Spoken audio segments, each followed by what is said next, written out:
Hi, and thank you for tuning in to the Daily Dose for Spiritual Growth. Today, we're continuing on in the book of James. Now, if you are just joining us, 2 weeks ago, we started in chapter 1, and it took us 2 weeks to get through it because we're kind of going slower, a couple verses a day, really being challenged with what the Word is teaching us, not only from the context of when it was first written, but how it applies to our lives as believers in our context. And so today, I'm really excited because we're flipping the page and we are going on to chapter 2. I am simply going to be reading the first 4 verses, and then we'll take a minute and talk about it. So let's get out our Bibles and let me read it with you. It says in James chapter 2, beginning in verse 1, "My brothers and sisters, believers in our glorious Lord Jesus Christ, must not show favoritism. Suppose a man comes into your meeting wearing a gold ring and fine clothes, and a poor man in filthy old clothes also comes in. If you show special attention to the man wearing fine clothes and say, here's a good seat for you, but say to the poor man, you stand there, or sit on the floor by my feet, have you not discriminated among yourselves and become judges with evil thoughts?" Oh, we're talking about favoritism today. Now, James is addressing this because this was a big issue within the church in that day. People were showing favoritism or special privilege to those that were rich, financially speaking, with wealth. They gave them special treatment and gave them seats of honor, whereas the poor, the desolate, the underprivileged of the culture, they were quick to dismiss. That can happen today too.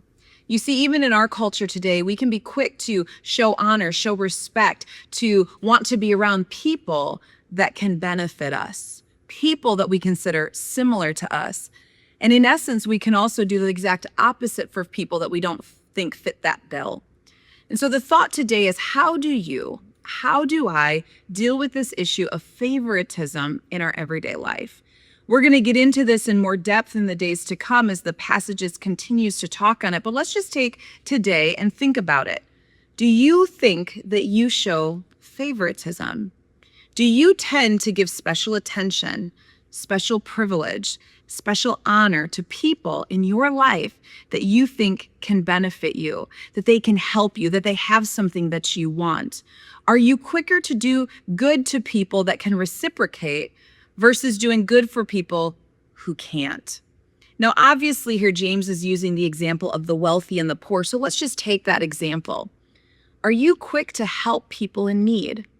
People that will not be able to repay you financially as well as in other ways. They might not bring any quote unquote benefit to your life by earthly standards. Are you quick to look for ways to give to those that can't give back, to bless those that can't bless back? It's a challenging thought. You know, Jesus talks often about taking care of the poor and the needy, the widows, the orphans, those that are incapable of caring for themselves. He says it's your responsibility. It's my responsibility to care for them. And by giving a cup of cold water, of offering a pair of clothes, that we're actually doing those things for God himself.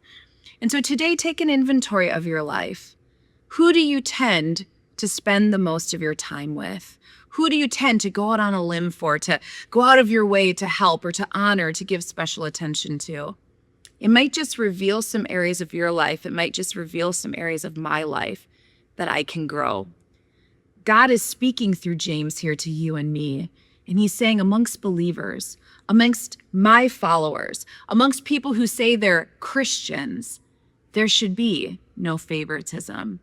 And so let's check and see if there's any favoritism in us. Hey, I want to thank you so much for tuning in today, and I hope to see you again tomorrow for another Daily Dose for Spiritual Growth.